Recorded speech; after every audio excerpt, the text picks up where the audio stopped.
ਹੋਰੀ ਚੱਲੈ ਪਾਣੀ ਅੰਨ।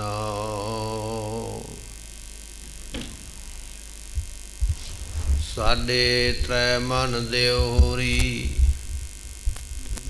ਚੱਲੈ ਪਾਣੀ ਅੰਨ।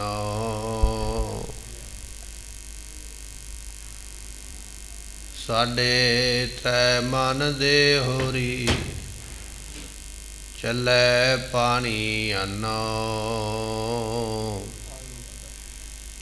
ਆਇਓ ਬੰਦਾ ਦੁਨੀ ਵਿੱਚ ਵਤ ਅਸੂਣੀ ਬੰਨ। ਮਲ ਕਲ ਮੌਤ ਜਾਂ ਆਵਸੀ ਸਭ ਦਰਵਾਜੇ ਭੰਨ। ਵੇਖੋ ਬੰਦਾ ਚੱਲਿਆ ਚਾਹੋ ਜਨਿਆਂ ਦੇ ਕੰਨ। ਟਲ ਗੁਰ ਸੇਵੀਐ ਐਨਸ ਸਹਿਜ ਸੁਭਾਏ। ਨ ਪਰਸੀਐ ਗੁਰੂ ਕੈ ਜਨਮ ਮਰਨ ਦੁਖ ਜਾਏ। ਸਿਫਤ ਖਸਮ ਦੀ ਨੂਰ ਅਰਸੋਂ ਕੁਰਸੋਂ ਚਟੀਐ। ਸੱਚੇ ਪਾਤਸ਼ਾਹ ਮਲ ਜਨਮ ਜਨਮ ਦੀ ਕੱਟੀਐ। ਸੱਚੇ ਪਾਤਸ਼ਾਹ ਮਲ ਜਨਮ ਜਨਮ ਦੀ ਕੱਟੀਐ। ਸਤਨਾਮ ਸ੍ਰੀ ਵਾਹਿਗੁਰੂ ਸਾਹਿਬ ਜੀਓ। ਸ਼ਲੋਕ ਕਬੀਰਾ ਮਰਤਾ ਮਰਤਾ ਜਗ ਮੁਆ ਮਰ ਬਿਨਾ ਜਾਣੇ ਕੋਏ। ਐਸੀ ਮਰਨੀ ਜੋ ਮਰੈ ਬਹੁਰ ਨਾ ਮਰਨਾ ਹੋਏ। ਕਬੀਰਾ ਮਰਤਾ ਮਰਤਾ ਜਗ ਮੁਆ ਮਰ ਪੇ ਨਾ ਜਾਣੈ ਕੋਏ। ਵਾਹਿਗੁਰੂ ਜੀ ਕਾ ਖਾਲਸਾ ਵਾਹਿਗੁਰੂ ਜੀ ਕੀ ਫਤਿਹ। ਸਾਹਿਬ ਸਤਿਗੁਰੂ ਸ੍ਰੀ ਗੁਰੂ ਗ੍ਰੰਥ ਸਾਹਿਬ ਪਾਤਸ਼ਾਹ ਮਹਾਰਾਜ ਸਾਹਿਬ ਜੀਆਂ ਦੀ ਪਾਵਨ ਪਵਿੱਤਰ ਹਜ਼ੂਰੀ ਅੰਦਰ ਸੁਭਾਏਮਾਨ ਹੋ ਰਹੀ ਗੁਰੂ ਕੀ ਸੰਗਤ। ਆਪ ਸੰਗਤਾਂ ਨੇ ਇਲਾਹੀ ਗੁਰਬਾਣੀ ਦੇ ਕੀਰਤਨ ਦੀਆਂ ਦਾਤਾਂ ਗੁਰੂ ਘਰ ਤੋਂ ਵਰੋਸਾਏ ਹੋਏ ਗੁਰਮੁਖਾਂ ਦੀ ਰਸਨਾ ਤੋਂ ਆਸਾ ਦੀ ਵਾਰ ਆਪ ਸੰਗਤਾਂ ਨੇ ਗੁਰਬਾਣੀ ਸਰਵਣ ਕੀਤੀ ਹੈ। ਆਪਣੇ ਮਨੁੱਖਾ ਜਨਮ ਦੀਆਂ ਇਹ ਜਿਹੜੀਆਂ ਮੁਬਾਰਕ ਘੜੀਆਂ ਨੇ ਇਹਨਾਂ ਨੂੰ ਸਫਲਾ ਬਣਾ ਰਹੇ ਹੋ। ਇਸ ਵੇਲੇ ਸਤਿਗੁਰੂ ਜੀ ਸਾਨੂੰ ਲੜੀਵਾਰ ਕਥਾ ਦੇ ਅੰਦਰ ਜੋ ਉਪਦੇਸ਼ ਬਖਸ਼ਿਸ਼ ਕਰ ਰਹੇ ਨੇ, ਆਓ ਕੁਝ ਸਮੇਂ ਵਾਸਤੇ ਮਨ ਬਿਰਤੀਆਂ ਟਿਕਾਈਏ, ਬੜੀ ਭਾਵਨਾ ਦੇ ਨਾਲ ਸਰਵਣ ਕਰੀਏ, ਮਿਲ ਕੇ ਆਖੀਏ ਸਤਨਾਮ ਸ੍ਰੀ ਵਾਹਿਗੁਰੂ ਸਾਹਿਬ ਜੀ। ਸਤਨਾਮ ਸ੍ਰੀ ਵਾਹਿਗੁਰੂ ਸਾਹਿਬ ਜੀਓ। ਸ਼ਲੋਕ ਕਬੀਰਾ ਮਰਤਾ ਮਰਤਾ ਜਗ ਮੁਆ ਮਰ ਪੇ ਨਾ ਜਾਣੈ ਕੋਏ। ਉਹਦੀ ਦਾਤ ਇੱਥੇ ਬਖਸ਼ਿਸ਼ ਹੋਈ ਹੈ। ਸਤਿਗੁਰੂ ਪਾਤਸ਼ਾਹ ਜੀ 555 ਅੰਗ ਦੇ ਉੱਪਰ ਇਹ ਜੋ ਦਾਤ ਹੈ ਸਾਨੂੰ ਬਖਸ਼ਿਸ਼ ਕਰ ਰਹੇ ਨੇ। ਮਹਾਰਾਜ ਸਾਹਿਬ ਜੀ ਫਰਮਾ ਰਹੇ ਨੇ, ਕਿਆ ਜਾਣਾ ਕੀ ਜਾਣਦੇ ਹਾਂ, ਕਿਵ ਮਰੇਂਗੇ, ਕਿਸ ਤਰ੍ਹਾਂ ਮਰਨਾ ਹੋਏਗਾ। ਮਨੁੱਖ ਇਹ ਨਹੀਂ ਜਾਣਦਾ ਕਿ ਮੇਰਾ ਅੰਤ ਵੇਲਾ ਸਮਾਂ ਕਿਸ ਤਰ੍ਹਾਂ ਦਾ ਹੋਵੇਗਾ। ਜਿਹੜੇ ਸਰੀਰ ਬਚਪਨ ਦੇ ਵਿੱਚ ਜਵਾਨੀ ਦੇ ਵਿੱਚ ਦੌੜੇ ਫਿਰਦੇ ਸਨ, ਕੋਈ ਪਤਾ ਨਹੀਂ ਉਮਰਾਂ ਦਾ ਪੜਾਅ ਲੰਘ ਜਾਏਗਾ ਤੇ ਫਿਰ ਸਰੀਰ ਛੱਡਣ ਲੱਗਿਆਂ ਕਿੰਨੇ ਸਾਲ ਮੰਜੇ ਤੇ ਪਿਆ, ਕਿੰਨੇ ਸਾਲ ਬੇਹੋਸ਼ੀ ਦੀ ਹਾਲਤ ਵਿੱਚ ਲੰਘ ਗਏ ਨੇ, ਪਤਾ ਨਹੀਂ ਹੈ ਅੰਤ ਵੇਲੇ ਮੌਤ ਕਿਸ ਤਰ੍ਹਾਂ ਆਉਣੀ ਹੈ। ਪਰ ਇਹ ਗੁਰਮੁਖਾਂ ਦਾ ਸੁਭਾਅ ਹੈ। ਗੁਰਮੁਖ ਇਸ ਗੱਲ ਨੂੰ ਜਾਣਦੇ ਨੇ। ਅਸੀਂ ਦੁਨੀਆ ਦੇ ਲੋਕ ਜਿਉਂਦਿਆਂ ਵੀ ਦਾਵਾ ਕਰਦੇ, ਮਰਦਿਆਂ ਵੀ ਦਾਵਾ ਕਰਦੇ। ਜੇ ਕੋਈ ਸਰੀਰ ਮਰ ਜਾਂਦਾ, ਸਰੀਰ ਛੱਡ ਜਾਂਦਾ, ਤਾਂ ਵੀ ਦਾਵਾ ਹੁੰਦਾ ਹੈ, ਜਿਉਂਦਿਆਂ ਦਾ ਵੀ ਹੁੰਦਾ ਹੈ। ਬਚਨ ਹੈ ਗੁਰਸਿੱਖਾਂ ਦੀ ਜੀਵਨੀ ਦੇ ਉੱਪਰ। ਕਹਿਣ ਲੱਗੇ ਭਾਈ ਗੁਰਜੰਟ ਸਿੰਘ ਜੀ ਬੁੱਧ ਸਿੰਘ ਵਾਲਾ, ਜਿਨ੍ਹਾਂ ਨੇ ਪਿੱਛੇ ਸੰਘਰਸ਼ ਦੇ ਵਿੱਚ ਬਹੁਤ ਵੱਡਾ ਯੋਗਦਾਨ ਪਾਇਆ ਅਤੇ ਪੰਥ ਦੀ, ਕੌਮ ਦੀ ਸੇਵਾ ਕਰਦਿਆਂ ਹੋਇਆਂ ਸ਼ਹੀਦੀ ਪ੍ਰਾਪਤ ਕਰ ਗਏ। ਤੇ ਜਦੋਂ ਲਹਿਰ ਦੇ ਵਿੱਚ ਸਨ ਤੇ ਕਹਿਣ ਲੱਗੇ ਇਹਨਾਂ ਦਾ ਕਿਸੇ ਦੀ ਜ਼ਮੀਨ ਦੇ ਨਾਲ ਝਗੜਾ ਚੱਲਦਾ। ਤੇ ਜਦੋਂ ਭਾਈ ਗੁਰਜੰਟ ਸਿੰਘ ਜੀ ਆਪਣੇ ਘਰ ਵਿੱਚ ਆਏ ਤੇ ਉਹਦੇ ਭਰਾਵਾਂ ਨੇ ਸਿੱਧਾ ਆਪ ਤੇ ਨਾ ਕਿਹਾ, ਆਪਣੀ ਮਾਂ ਨੂੰ ਆਖਿਆ। ਕਹਿਣ ਲੱਗੇ ਵੀ ਹੁਣ ਇਹਦਾ ਨਾਮ ਚੱਲਦਾ, ਇਹਦੇ ਨਾਮ ਦੀ ਦਹਿਸ਼ਤ ਹੈ, ਇਹਦੇ ਨਾਮ ਦਾ ਡਰ ਹੈ, ਤੂੰ ਇਹਨੂੰ ਕਹਿ ਵੀ ਸਾਡੇ ਵਿਰੋਧੀਆਂ ਨੂੰ ਜਾ ਕੇ ਦਾਬਾ ਮਾਰੇ, ਡਰਾਵੇ ਉਹਨਾਂ ਨੂੰ, ਡਰਾ ਕੇ ਜਿਹੜੀ ਜ਼ਮੀਨ ਦਾ ਝਗੜਾ ਚੱਲਦਾ ਪਿਆ ਸਾਡੇ ਹੱਕ ਵਿੱਚ ਹੋ ਜਾਵੇ। ਹੁਣ ਭਰਾ ਇਹ ਗੱਲ ਜਾਣਦੇ ਸਨ ਵੀ ਜ਼ਮੀਨ ਇਹਨੇ ਆਪ ਤੇ ਲੈਣੀ ਨਹੀਂ, ਕਿਉਂਕਿ ਜਿਸ ਸੇਵਾ ਵਿੱਚ ਲੱਗਾ ਹੋਇਆ, ਜਿਸ ਲਹਿਰ ਵਿੱਚ ਲੱਗਾ ਹੋਇਆ, ਉਹਦੀ ਮੰਜ਼ਿਲ ਸ਼ਹੀਦੀ ਹੈ ਤੇ ਜ਼ਮੀਨ ਮਿਲ ਜਾਣੀ ਹੈ ਸਾਨੂੰ, ਪਰ ਨਾਮ ਇਹਦਾ ਹੈ। ਇਹਦੇ ਨਾਮ ਨੂੰ ਦੁਨੀਆ ਜਾਣਦੀ ਹੈ, ਡਰ ਹੈ ਇਹਦੇ ਨਾਮ ਦਾ। ਸਾਡੇ ਕਹਿਣ ਕਰਕੇ ਹੋ ਸਕਦਾ ਨਾਰਾਜ਼ ਹੋ ਜਾਵੇ, ਪਰ ਜਦੋਂ ਮਾਤਾ ਕਹੇਗੀ ਤੇ ਮਾਤਾ ਦਾ ਕਿਹਾ ਤੇ ਮੰਨ ਹੀ ਲਵੇਗਾ ਵੀ ਸਾਡਾ ਕੰਮ ਹੋ ਜਾਏਗਾ। ਤੇ ਕਹਿਣ ਲੱਗੇ ਭਾਈ ਗੁਰਜੰਟ ਸਿੰਘ ਦੀ ਮਾਤਾ ਭਾਈ ਬੁੱਧ ਸਿੰਘ ਵਾਲਾ, ਜਿਨ੍ਹਾਂ ਨੂੰ ਕਿਹਾ ਜਾਂਦਾ, ਕੋਲ ਆ ਕੇ ਕਹਿਣ ਲੱਗੀ ਪੁੱਤਰ ਆਪਣਾ ਨਾ ਝਗੜਾ ਚੱਲਦਾ ਜ਼ਮੀਨ ਦਾ ਵਿਰੋਧੀਆਂ ਦੇ ਨਾਲ, ਤੂੰ ਇੱਕ ਵਾਰੀ ਜੇ ਉਹਨਾਂ ਨੂੰ ਕਹਿ ਦੇਵੇਂ ਤੇ ਆਪਣੇ ਹੱਕ ਵਿੱਚ ਹੋ ਜਾਵੇ, ਆਪਣੀ ਬਣ ਜਾਵੇ। ਪੁੱਤਰ ਤੇਰਾ ਵੀ ਤੇ ਇਹਦੇ ਵਿੱਚ ਹਿੱਸਾ ਹੈ ਨਾ, ਤੈਨੂੰ ਵੀ ਹਿੱਸਾ ਇਹਦੇ ਵਿੱਚੋਂ ਮਿਲਣਾ। ਤੇ ਜਿਨ੍ਹਾਂ ਨੇ ਜੀਵਨ ਕਮਾਇਆ, ਜਿਨ੍ਹਾਂ ਨੇ ਮੈਂ ਮੇਰੀ ਨੂੰ ਛੱਡਿਆ, ਜਿਨ੍ਹਾਂ ਨੇ ਆਪਣਾ ਜੀਵਨ ਪੰਥ ਨੂੰ ਸਮਰਪਿਤ ਕੀਤਾ, ਉਸ ਗੁਰੂ ਕੇ ਸਿੱਖ ਨੇ ਜਵਾਬ ਦਿੱਤਾ। ਕਹਿਣ ਲੱਗੇ ਮਾਤਾ ਤੂੰ ਜ਼ਮੀਨ ਦੀ ਗੱਲ ਕਰਦੀ ਆਂ ਵੀ ਮੇਰਾ ਜ਼ਮੀਨ ਵਿੱਚ ਹਿੱਸਾ ਹੈ, ਮੇਰਾ ਤੇ ਤੇਰੇ ਪਿੰਡ ਦੇ ਸ਼ਮਸ਼ਾਨ ਦੇ ਵਿੱਚ ਵੀ ਹਿੱਸਾ ਨਹੀਂ ਹੈ। ਮੈਨੂੰ ਨਹੀਂ ਪਤਾ ਵੀ ਕਿਹੜੇ ਪਿੰਡ ਦਾ ਸ਼ਮਸ਼ਾਨ ਮਿਲਣਾ ਹੈ ਕਿ ਨਹੀਂ ਮਿਲਣਾ ਮੇਰੇ ਸਰੀਰ ਨੂੰ, ਮੈਂ ਇਹ ਗੱਲ ਧਾਰੀ ਹੋਈ ਹੈ। ਤੂੰ ਤੇ ਜਿਉਂਦਿਆਂ ਜ਼ਮੀਨ ਦੀਆਂ ਗੱਲਾਂ ਕਰਦੀਆਂ ਵੀ ਹਿੱਸੇ ਮਿਲਣੇ ਨੇ, ਮੈਨੂੰ ਤਾਂ ਇਹ ਵੀ ਲੱਗਦਾ ਵੀ ਮੌਤ ਤੋਂ ਮਗਰੋਂ ਸ਼ਮਸ਼ਾਨ ਵੀ ਨਹੀਂ ਮਿਲਣਾ ਹੈ। ਜੇ ਮਿਲੇਗਾ ਤਾਂ ਪਤਾ ਨਹੀਂ ਕਿੱਥੇ ਮਿਲੇਗਾ। ਸਤਿਗੁਰੂ ਪਾਤਸ਼ਾਹ ਕਹਿੰਦੇ ਜਿਨ੍ਹਾਂ ਨੇ ਜੀਵਨ ਕਮਾਇਆ ਨਾ ਭਾਈ, ਉਹਨਾਂ ਦੇ ਇਹੋ ਜਿਹੇ ਦ੍ਰਿੜ ਇਰਾਦੇ ਹੁੰਦੇ। ਕਬੀਰ ਕਿਆ ਜਾਣਾ, ਕੀ ਜਾਣਦੇ ਆ ਸਾਡਾ ਅੰਤ ਵੇਲਾ ਕਿਹੋ ਜਿਹਾ ਹੋਣਾ। ਕੋਈ ਪਾਣੀ ਦਾ ਚਮਚਾ ਮੂੰਹ ਵਿੱਚ ਪਾਏਗਾ ਕਿ ਨਹੀਂ, ਕੋਈ ਰੋਟੀ ਦੀ ਬੁਰਕੀ ਮੂੰਹ ਵਿੱਚ ਪਾਏਗਾ ਕਿ ਨਹੀਂ ਪਾਏਗਾ। ਮੁਖਿਆ ਪਿਆਓ ਬੈਠ ਕੋ ਦੈਨ ਬਚਨ ਪੜ੍ਹਦੇ ਆ ਨਾ ਵੀ ਜਦੋਂ ਤੂੰ ਆਪਣੇ ਆਪ ਜੋਗਾ ਨਾ ਰਹਿ ਗਿਆ, ਦੂਜੇ ਪਰਿਵਾਰ ਦੇ ਮੈਂਬਰ ਤੇਰੇ ਮੂੰਹ ਦੇ ਵਿੱਚ ਪਾਉਣਗੇ ਬੁਰਕੀ ਲਿਆ ਕੇ ਅੰਨ ਦੀ ਔਰ ਪਾਣੀ ਦੀ ਬੂੰਦ। ਪਰ ਇਹ ਤੇ ਜੇ ਕੋਈ ਚੰਗਾ ਪਰਿਵਾਰ ਸੰਸਕਾਰੀ ਬੱਚੇ ਹੋਣ ਤੇ ਤਾਂ ਹੀ ਹੈ ਨਾ, ਨਹੀਂ ਤੇ ਕੋਈ ਨੇੜੇ ਨਹੀਂ ਜਾਂਦਾ। ਬਜ਼ੁਰਗ ਵਿਚਾਰੇ ਤੜਫ ਤੜਫ ਕੇ ਆਪਦੇ ਮੂੰਹੋਂ ਖੁਦ ਮੌਤ ਮੰਗਦੇ ਵੀ ਇਦੋਂ ਮੌਤ ਚੰਗੀ ਹੈ। ਸਤਿਗੁਰੂ ਪਾਤਸ਼ਾਹ ਕਹਿਣ ਲੱਗੇ ਬੰਦਿਆ ਦਾਵਾ ਤੇ ਬੜਾ ਕਰਦਾ ਵੀ ਮੈਂ ਇਹ ਕਰਾਂਗਾ, ਮੈਂ ਇਹ ਕਰਾਂਗਾ, ਆਹ ਕੁਝ ਮੇਰਾ ਹੈ, ਪਰ ਇੰਨਾ ਦਾਵਾ ਕਰਨ ਵਾਲਿਆ ਤੈਨੂੰ ਇਹ ਨਹੀਂ ਪਤਾ ਵੀ ਤੇਰਾ ਅੰਤ ਵੇਲਾ ਕਿਹੋ ਜਿਹਾ ਆਉਣਾ ਹੈ। ਦੁਨੀਆ ਦੇ ਵਿੱਚ ਇੱਕ ਬਹੁਤ ਵੱਡਾ ਵਿਅਕਤੀ ਹੋਇਆ, ਨਾਮ ਹੈ ਦੁਰਯੋਧਨ। ਮੇਰੀ ਮੇਰੀ ਕੈਰੋਂ ਕਰਤੇ ਦਰ ਜੋਧਨ ਸੇ ਭਾਈ, 12 ਜੋਜਨ ਛਤਰ ਚੱਲੇ ਥਾ ਦੇਹੀ ਗਿਰਜ ਨਾ ਖਾਈ। ਕਹਿਣ ਲੱਗੇ ਦੁਰਯੋਧਨ ਰਾਜਾ ਤੇ ਬਹੁਤ ਵੱਡਾ, ਪਰ ਈਰਖਾ ਮਨ ਵਿੱਚ ਬੜੀ ਹੈ। ਇੱਕ ਵੇਲੇ ਭਗਵਾਨ ਕ੍ਰਿਸ਼ਨ ਜੀ ਵਿਚੋਲੇ ਬਣ ਗਏ ਵਿੱਚ, ਤੇ ਵਿਚੋਲੇ ਬਣ ਕੇ ਕਹਿਣ ਲੱਗੇ ਕੌਰਵਾਂ ਨੂੰ, ਕਹਿਣ ਲੱਗੇ ਲੜੋ ਨਾ ਪਾਂਡਵਾਂ ਦੇ ਨਾਲ, ਤੁਹਾਡੇ ਭਰਾ ਹੀ ਨੇ ਸਰੀਕੇ ਦੇ ਵਿੱਚੋਂ, ਫਿਰ ਕੀ ਹੋਇਆ। ਤੁਹਾਡੇ ਕੋਲ ਏਡਾ ਵੱਡਾ ਰਾਜ ਹੈ, ਏਡੇ ਵੱਡੇ ਰਾਜ ਵਿੱਚੋਂ ਕੇਵਲ 12 ਪਿੰਡਾਂ ਦਾ ਪਤਾ ਲਿਖਣਾ ਕੁਝ ਵੀ ਨਹੀਂ ਹੈ। ਮੰਨ ਲਓ ਸਾਰੇ ਹਿੰਦੁਸਤਾਨ ਦਾ ਰਾਜ ਹੋਵੇ ਕੋਲ ਤੇ 12 ਪਿੰਡ ਦੇਣੇ ਪੈਣ, ਕੋਈ ਵੱਡੀ ਗੱਲ ਨਹੀਂ ਹੈ।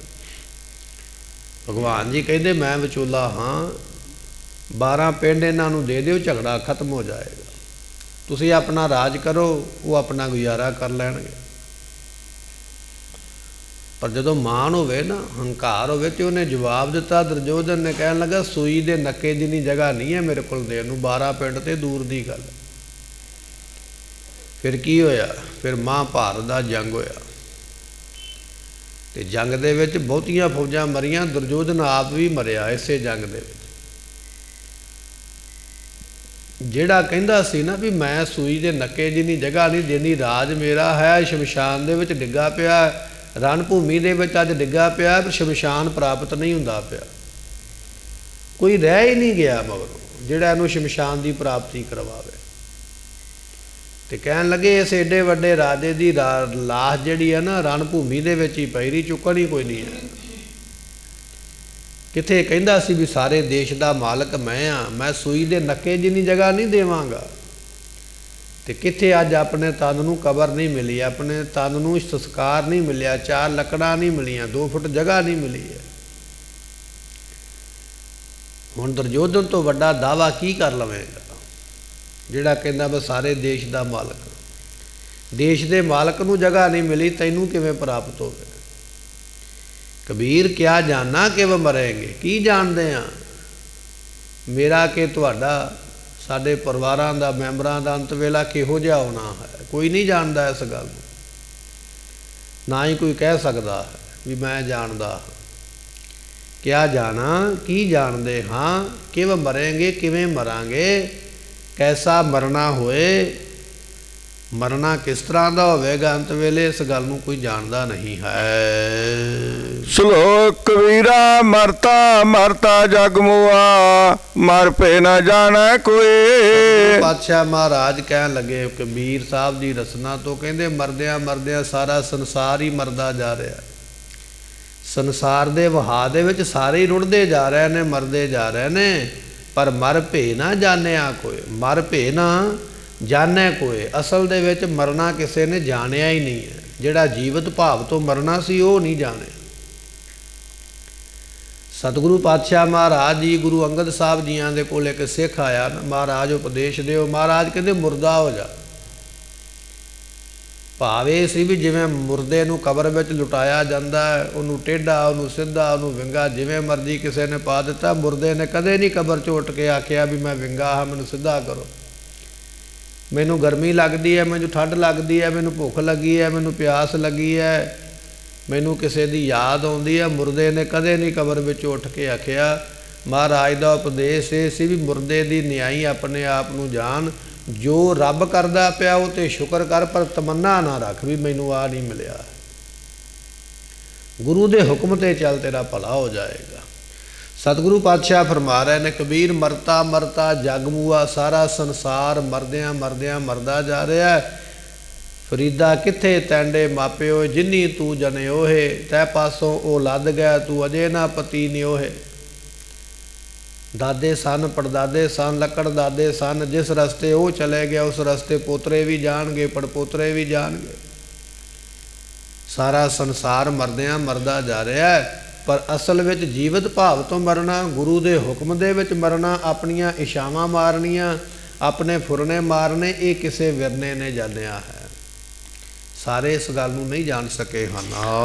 ਐਸੀ ਮਰਨੀ ਜੋ ਮਰੈ, ਬਹੁ ਨਾ ਮਰਨਾ ਹੋਏ। ਇਸ ਤਰ੍ਹਾਂ ਦੀ ਮਰਨੀ ਮਰਦਾ ਹੈ। ਕਿਹੜੀ? ਮਹਾਤਮਾ ਵਾਲੀ। ਜਿਹੜੇ ਮਹਾਤਮਾ ਨੇ ਨਾ ਗੁਰਮੁਖ, ਉਹਨਾਂ ਵਾਲੀ ਮਰਨੀ ਜਿਨ੍ਹਾਂ ਨੇ ਮਰੀ ਹੈ, ਉਹਨਾਂ ਨੂੰ ਨਹੀਂ ਹੈ ਸੰਸਾਰ ਦੇ ਦੁੱਖ ਦੀ ਪਰਵਾਹ, ਨਹੀਂ ਹੈ ਸੁੱਖ ਦੀ ਪਰਵਾਹ, ਨਹੀਂ ਹੈ ਦੁਨੀਆ ਦੀ ਪਰਵਾਹ, ਨਹੀਂ ਹੈ ਖਾਣ ਪੀਣ ਦੀ ਪਰਵਾਹ। ਭਾਵੇਂ ਬੁਰਾ ਕਹੋ ਚਾਹੇ ਭਲਾ ਕਹੋ, ਹਮ ਤਨ ਦਿਓ ਹੈ ਢਾਰ। ਦੁਨੀਆ ਜੋ ਮਰਜ਼ੀ ਕਵੇ, ਇਹ ਸੰਤ ਦੀ ਜੀਵਨੀ ਹੈ। ਸਾਡੀ ਜੀਵਨੀ ਕੀ ਹੈ? ਦੁਨੀਆ ਕੀ ਕਵੇਗੀ। ਸਾਡੇ ਪੱਲੇ ਭਾਵੇਂ ਕੁਝ ਨਾ ਹੋਵੇ, ਪਰ ਫਿਰ ਵੀ ਅਸੀਂ ਆਖਾਂਗੇ ਦੁਨੀਆ ਕੀ ਕਵੇਗੀ। ਦੁਨੀਆ ਕੁਝ ਨਾ ਕਵੇ, ਅਸੀਂ ਬਹੁਤ ਕੁਝ ਕਰਦੇ ਹਾਂ। ਲੋਕ ਵਿਆਹਾਂ ਦੇ ਵਿੱਚ ਕਰਜ਼ਾ ਲੈ ਲੈ ਕੇ, ਘਰ-ਬਾਰ ਗਹਿਣੇ ਰੱਖ ਰੱਖ ਕੇ ਖਰਚਾ ਕਰਦੇ ਨੇ। ਕਿਉਂ ਕਰਦੇ? ਕਿ ਦੁਨੀਆ ਕੀ ਕਵੇਗੀ। ਦੁਨੀਆ ਨੂੰ ਵਿਖਾਉਣ ਵਾਸਤੇ ਆਪਣਾ ਆਪ ਲੁਟਾ ਦਿੱਤਾ। ਪਰ ਸੰਤ ਦੀ ਮਰਜ਼ੀ ਉਲਟ ਹੈ। ਸੰਤ ਕਹਿੰਦਾ ਵੀ ਦੁਨੀਆ ਜੋ ਮਰਜ਼ੀ ਕਵੇ, ਮੈਨੂੰ ਪਰਵਾਹ ਹੀ ਕੋਈ ਨਹੀਂ, ਮੈਂ ਤੇ ਉਹ ਕਰਾਂਗਾ ਜੋ ਗੁਰੂ ਨੂੰ ਪਾਉਂਦਾ। दुनिया की परवाह कोई नहीं है, मैनू तो गुरु की परवाह है, गुरु की फिक्र है, गुरु वालों ना झूठा पै जाओ। सतगुरु पातशाह फरमाउंदे जेकर साहिब महाराज कह लगे भाई ऐसी मरनी जे मरै जीवत भाव तो मर जाना, मन दे फुरने इछावां नूं मार देना, गुरु दे हुक्म दे विच रहना। जे कोई मनुख इहो जी मरनी मरदा है फिर बौहर ना मरना होए, फिर दोबारा वह मरना नहीं होएगा। जिहड़ा संसार विच एक अपने आप नूं मुरदा समझ लिया, दोबारा मर के नहीं आना पवेगा, दोबारा मर के नहीं जाना पवेगा, जन्म लैके नहीं आना पवेगा, ਉਹਦਾ जमना मरना मुक जाएगा। पर जिन्हें इछावां फुरने मारे ने, वकारां नूं अंदरों मार लिया, महात्मा वाला जिन्हां दा जीवन बन गया वो दोबारा जम के जां मर के आउंदे जांदे नहीं हन। महला तीजा क्या जाना किव मरांगा कैसा मरना होए। दास महाराज फरमाउंदे ने, कहन लगे भाई की जानदे हाँ, कौन जानदा भी मेरा मरना किस तरह का होना है। बड़े बड़े राजियां दा इतिहास आपां पढ़दे हाँ। महाराज कहन लगे 1 लख पूत 1.25 लख नाती ते रावण घर दिया ना बाती। रावण वर्गे सोने दे घरां दे मालक, पुत पोतरा कोई ना दीवा जगाउण वास्ते रह गया, ना फूकण वास्ते कोई रह गया। दुर्योधन वर्गियां दा इतिहास साडे सामने है। कहन लगे दुनिया दा राज साडे कोल है, पर शरीर जिहड़ा है ना मैदान दे विच जंग भूमि विच रुलदा पिया। क्या जाना कि वह मरेंगे, की जानते हैं किस तरह मरांगे, कैसा मरना होवे, किवें दा मरना होवेगा, इस गल नूं जानदा कोई नहीं है। जेकर साहिब मनो न विसरै तां सैला मरना होए। जे परमात्मा ना ना विसरे, जिउंदियां भी वो याद रवे ते मरन वेले भी वो याद रवे, तो फिर मरना सौखा है, फिर मरना सफला है। तो साढ़े कोल कितना इतिहास है, किहड़ियां किहड़ियां साखियां आपां तुहानूं दसीए भी गुरु के सिखां नूं मरन वेले भी रब चेते है। भावें किसी दे सिर ते आरा रखिया जा रहा है, भावें किसी दा बंद बंद कटिया जा रहा है, भावें किसी दी खोपरी लाई जा रही है, भावें किसी नूं पानी विच उबालिया जा रहा है, पर उन्हां नूं अंत वेले भी चेते है, शरीर छड्डण वेले भी चेते है। महाराज जियां दा बचन है, कहन लगे जेकर साहिब मनो ना विसरै, जिउंदियां भी जे रब नहीं ना भुलिया तो मरन वेले भी नहीं भुलेगा। जिन्हां नूं मरन वेले भी नहीं ना भुलिया तो सहला मरना होए, उन्हां दा मरना सफला है। ते गुरु घर दे विच महान ब्रह्म ज्ञानी धन धन बाबा बुढ़ा साहब जी, जदों उन्हां दे शरीर दा अंत आया तो उन्होंने सुनेहा भेजिया गुरु हरगोबिंद पातशाह नूं, महाराज मेरे मन की ये तमन्ना है कि जदों मैं संसार वालों नेत्र बंद करा तो संसार वालों अखीरले दर्शन मैनू तुहाडे होण। जदों सुनेहा महाराज दे कोल पहुंचा तो सतगुरु पातशाह जी उस वेले बाबा बुढ़ा जियां दे उस रमदास नाम का जिहड़ा नगर है ना, जिथे उन्होंने रिहाइश की है, रहिंदे ने, उत्थे पहुँच गए। तो बाबा बुढ़ा साहब जियां ने धन गुरु हरगोबिंद पातशाह के दर्शन किए। दर्शन करदियां करदियां नेत्र बंद कर लै ते अपने शरीर नूं उस वेले छड्ड दिता, शरीर अपना त्याग दिता। महाराज कहन लगे है गुरमुखां दी जीवनी, जिउंदियां भी रब नूं चेते रखिया, शरीर छड्डण वेले भी उन्हां नूं दर्शन होए, अंत वेले भी सचखंड की प्राप्ति वाले बन जाते। जेकर साहिब मनो ना विसरै तां सहला मरना होए, सफला मरना है गुरमुखां दा, जे रब नहीं भुलदा है। मरन ते जग डरै जीविया लोड़े सब कोए। लोग मरण तो बड़ा डरदे ने, बड़ा रोंदे ने भी मर ना जाइए किते। रावण का इतिहास, हरणाक्ष का इतिहास, अफलातू का इतिहास साडे सामने है भी मरना नहीं है, जो मर्जी हो जाए। मरण का डर इन्ना है कि अपना जिहड़ा जाया है ना, अपना जम्मिया होया, जे उन्होंने भी मौत आउंदी है तो बंदा उस तो पिछे हट जाता, मैनू ना आ जाए। तो साडे सामने सब तो वड्डा प्रमाण आ कोरोना बीमारी चली है ना, हुण असीं वेखदे पए, अपने ही अपनिਆਂ दे कोल जाण तो पिछे हट गए। मौत का डर किनू नहीं है। अपने बच्चों ने माँ बाप का संस्कार नहीं किया जाके कोल, काहदे वास्ते मौत का डर है। दूरों दूरों लोग रोंदे पिटदे वेखे ने, पर असल विच मौत का डर किनू नहीं है। सतगुरु पातशाह कहन लगे मरने ते जगत डरै, दुनिया डरदी है, ਮਰਨਾ ਤੇ ਦੂਰ ਦੀ ਗੱਲ, ਤੂੰ ਕਿਸੇ ਨੂੰ ਮਰਨ ਦੀ ਗਾਲ ਹੀ ਦੇ ਦੇ ਵੀ ਜਾ ਤੂੰ ਮਰ ਜਾ, ਅਗਲਾ ਤੇਰੇ ਗਲ ਪੈ ਜਾਏਗਾ। ਇੰਨਾ ਖੌਫ ਹੈ ਵੀ ਤੂੰ ਮੈਨੂੰ ਕਿਹਾ ਕਿਉਂ ਹੈ ਮਰ ਜਾ। ਹਾਲੇ ਕਿ ਉਹਦੇ ਮਰ ਜਾਣ ਕਹਿਣ ਦੇ ਨਾਲ ਮਰ ਨਹੀਂ ਜਾਣਾ, ਪਰ ਮੌਤ ਦਾ ਡਰ ਹੀ ਇੰਨਾ ਵੀ ਉਹ ਸ਼ਬਦ ਸੁਣ ਕੇ ਅਸੀਂ ਅਗਲੇ ਨਾਲ ਝਗੜਾ ਕਰਦੇ, ਕ੍ਰੋਧਿਤ ਹੋ ਜਾਂਦੇ। ਸਤਿਗੁਰੂ ਪਾਤਸ਼ਾਹ ਕਹਿਣ ਲੱਗੇ ਭਾਈ ਮਰਨ ਤੋਂ ਤੇ ਦੁਨੀਆ ਡਰਦੀ ਹੈ, ਜੀਵਿਆ ਲੋੜੈ ਸਭ ਕੋਏ। ਹਰੇਕ ਬੰਦਾ ਚਾਹੁੰਦਾ ਮੈਂ ਜਿਉਵਾਂ, ਮੈਂ ਜਿਉਂਦਾ ਰਵਾਂ, ਮੈਂ ਤੰਦਰੁਸਤ ਰਵਾਂ, ਮੈਂ ਜਵਾਨ ਰਵਾਂ। ਉਹਦੇ ਵਾਸਤੇ ਬੜੇ ਬੜੇ ਵੈਦ, ਹਕੀਮ, ਡਾਕਟਰ, ਦਵਾਈਆਂ ਬੰਦਾ ਕਰਦਾ, ਪਰਹੇਜ਼ ਕਰਦਾ, ਬੜਾ ਕੁਝ ਕਰਦਾ। ਕਾਹਦੇ ਵਾਸਤੇ? ਹੋਰ ਜਿਉਂਦਾ ਰਵਾਂ, ਹੋਰ ਜਿਉਂਦਾ ਰਵਾਂ। ਜੀਵਨ ਨੂੰ ਸਾਰੇ ਚਾਹੁੰਦੇ ਨੇ, ਮਰਨ ਤੋਂ ਸਾਰੇ ਡਰਦੇ ਹਨ। ਗੁਰ ਪ੍ਰਸਾਦੀ ਜੀਵਤ ਮਰੈ, ਹੁਕਮੈ ਬੂਝੈ ਸੋਏ। ਅੱਛਾ ਕਹਿਣ ਲੱਗੇ ਜਿਨ੍ਹਾਂ ਨੇ ਗੁਰੂ ਕਿਰਪਾ ਨਾਲ ਹੁਕਮ ਨੂੰ ਬੁੱਝ ਲਿਆ ਨਾ, ਹੁਕਮ ਬੁੱਝਿਆ ਕਦੋਂ ਜਾਣਾ, ਇਹ ਇੱਕ ਪਹੇਲੀ ਹੈ, ਇੱਕ ਰਾਜ ਹੈ ਵੀ ਹੁਕਮ ਬੁੱਝਿਆ ਕਦੋਂ ਜਾਣਾ। ਸਤਿਗੁਰੂ ਪਾਤਸ਼ਾਹ ਕਹਿੰਦੇ ਹੁਕਮ ਉਦੋਂ ਬੁੱਝਿਆ ਜਾਣਾ ਗੁਰ ਪ੍ਰਸਾਦੀ, ਜਦੋਂ ਗੁਰੂ ਦੀ ਤੇਰੇ ਤੇ ਕਿਰਪਾ ਹੋਈ। ਤੇ ਅਸੀਂ ਸੰਗਤ ਵਿੱਚ ਬੈਠੇ ਹਾਂ ਗੁਰੂ ਦੀ ਕਿਰਪਾ ਲੈਣ ਵਾਸਤੇ, ਨਾਮ ਜਪਿਆ ਸਵੇਰੇ ਉੱਠ ਕੇ ਗੁਰੂ ਦੀ ਕਿਰਪਾ ਲੈਣ ਵਾਸਤੇ, ਸੇਵਾ ਕੀਤੀ ਹੈ ਗੁਰੂ ਦੀ ਬਖਸ਼ਿਸ਼ ਲੈਣ ਵਾਸਤੇ। ਜਿਨ੍ਹਾਂ ਦੇ ਉੱਪਰ ਗੁਰੂ ਦੀ ਕਿਰਪਾ ਹੋਈ ਹੈ, ਜੀਵਤ ਭਾਵ ਤੋਂ ਉਹ ਮਰ ਜਾਂਦੇ। ਹੁਕਮੈ ਬੁੱਝੈ ਸੋਏ, ਉਹ ਫਿਰ ਗੁਰਮੁਖ ਹੁਕਮ ਨੂੰ ਬੁੱਝ ਲੈਂਦੇ ਨੇ ਵੀ ਜੋ ਪਰਮਾਤਮਾ ਕਰਦਾ ਉਹ ਭਲਾ ਹੈ। ਨਾਨਕ ਐਸੀ ਮਰਨੀ ਜੋ ਮਰੈ, ਤਾਂ ਸਦ ਜੀਵਨ ਹੋਏ। ਅਰਦਾਸ ਪਾਤਸ਼ਾਹ ਕਹਿੰਦੇ ਇਸ ਤਰ੍ਹਾਂ ਦੀ ਮਰਨੀ ਜੇ ਕੋਈ ਮਰੇ ਮਹਾਤਮਾ ਵਾਲੀ, ਜੀਵਤ ਭਾਵ ਤੋਂ ਮਰ ਜਾਣਾ, ਫੁਰਨੇ ਮਾਰ ਲੈਣੇ, ਵਕਾਰਾਂ ਨੂੰ ਮਾਰ ਲੈਣਾ। ਜਿਹੜੇ ਇਸ ਤਰ੍ਹਾਂ ਦੇ ਗੁਰਮੁਖ ਮਰ ਗਏ ਨੇ ਨਾ, ਇਸ ਤਰ੍ਹਾਂ ਦੀ ਮਰਨੀ, ਮਹਾਰਾਜ ਕਹਿਣ ਲੱਗੇ ਭਾਈ ਉਹਨਾਂ ਦਾ ਸਦਾ ਹੀ ਜੀਵਨ ਹੁੰਦਾ, ਉਹ ਸਦਾ ਹੀ ਜਿਉਂਦੇ ਨੇ ਸੰਸਾਰ ਵਿੱਚ। ਜਿਨ੍ਹਾਂ ਨੇ ਸੰਸਾਰ ਦੀਆਂ ਇਛਾਵਾਂ ਤੇ ਫੁਰਨਿਆਂ ਨੂੰ ਖਤਮ ਕੀਤਾ, ਵਕਾਰਾਂ ਨੂੰ ਖਤਮ ਕੀਤਾ, ਇਹੋ ਜਿਹੀ ਚੜ੍ਹਦੀ ਕਲਾ ਜਿਨ੍ਹਾਂ ਦੀ ਹੋਈ ਹੈ, ਵਕਾਰਾਂ ਵੱਲੋਂ ਜਿਨ੍ਹਾਂ ਨੇ ਆਪਣੇ ਆਪ ਨੂੰ ਮਾਰਿਆ, ਉਹ ਸਦਾ ਵਾਸਤੇ ਜਿਉਂਦੇ ਨੇ, ਸਦਾ ਵਾਸਤੇ ਅਮਰ ਹਨ। ਪੌੜੀ ਜਾਂ ਆਪ ਕਿਰਪਾਲ ਹੋਵੇ ਹਰ ਸੁਆਮੀ, ਤਾਂ ਆਪਣਾ ਨਾਮ ਹਰ ਆਪ ਜਪਾਵਾ। ਆਤਮਾ ਕਿਰਪਾਲੂ ਹੁੰਦਾ ਨਾ, ਉਦੋਂ ਆਪਣਾ ਨਾਮ ਆਪ ਜਪਾਉਂਦਾ। ਕਿਵੇਂ ਪਤਾ ਲੱਗੇ ਵੀ ਰੱਬ ਮੇਰੇ ਤੇ ਕਿਰਪਾਲੂ ਹੈ, ਮੇਰੇ ਤੇ ਮਿਹਰਬਾਨ ਹੈ? ਜੇ ਤੈਨੂੰ ਉਹਨੇ ਸਵੇਰੇ ਉੱਠਣ ਦਾ ਉਦਮ ਬਖਸ਼ਿਆ, ਇਸ਼ਨਾਨ ਦਾ ਉਦਮ ਬਖਸ਼ਿਆ, ਨਿਤਨੇਮ ਦਾ ਉਦਮ ਬਖਸ਼ਿਆ, ਵਾਹਿਗੁਰੂ ਮੰਤਰ ਦੇ ਜਾਪ ਕਰਨ ਦਾ ਜੇ ਤੈਨੂੰ ਉਦਮ ਬਖਸ਼ਿਆ, ਤੇ ਫਿਰ ਇਹ ਜਾਣ ਲੈ ਵੀ ਰੱਬ ਮੇਰੇ ਤੇ ਕਿਰਪਾਲੂ ਹੈ। ਸਤਿਗੁਰੂ ਇੱਥੇ ਰਾਮਦਾਸ ਮਹਾਰਾਜ ਜੀਆਂ ਦੇ ਬਚਨ ਨੇ, ਕਹਿਣ ਲੱਗੇ ਜਾਂ ਆਪ ਕਿਰਪਾਲ ਹੋਵੇ ਹਰ ਸੁਆਮੀ, ਜਿਨ੍ਹਾਂ ਤੇ ਪ੍ਰਮਾਤਮਾ ਕਿਰਪਾਲੂ ਹੁੰਦਾ ਹੈ, ਉਹਨਾਂ ਉੱਪਰ ਮਿਹਰ ਇਹ ਕਰਦਾ ਵੀ ਆਪਣਾ ਨਾਉ ਹਰ ਆਪ ਜਪਾਵੇ। ਆਪਣੇ ਨਾਮ ਨੂੰ ਆਪ ਉਹਦੇ ਕੋਲੋਂ ਜਪਾਉਂਦਾ, ਉਹਨੂੰ ਬਲ ਦੇ ਕੇ, ਉਹਨੂੰ ਹੌਸਲਾ ਦੇ ਕੇ, ਉਹਨੂੰ ਤਾਕਤ ਦੇ ਕੇ, ਉਦਮ ਦੇ ਕੇ ਆਪਣੇ ਨਾਮ ਨੂੰ ਆਪ ਜਪਾਉਂਦਾ ਹੈ। ਆਪੇ ਸਤਿਗੁਰ ਮੇਲ ਸੁਖ ਦੇਵੈ, ਆਪਣਾ ਸੇਵਕ ਆਪ ਹਰ ਭਾਵੈ। ਈਸ਼ਰ ਜਦੋਂ ਕਿਰਪਾ ਕਰਦੇ ਨੇ ਜੀਵ ਨੂੰ, ਉਸ ਵੇਲੇ ਗੁਰੂ ਨਾਲ ਮੇਲਦੇ ਨੇ। ਮੇਰੇ ਤੇ ਪ੍ਰਮਾਤਮਾ ਕਿਰਪਾਲੂ ਹੈ। ਇੱਕ ਤੇ ਨਿਸ਼ਾਨੀ ਇਹ ਹੈ ਵੀ ਅੰਮ੍ਰਿਤ ਵੇਲੇ ਦਾ ਸਮਾਂ ਤੇ ਨਾਮ ਜਪਦਾ।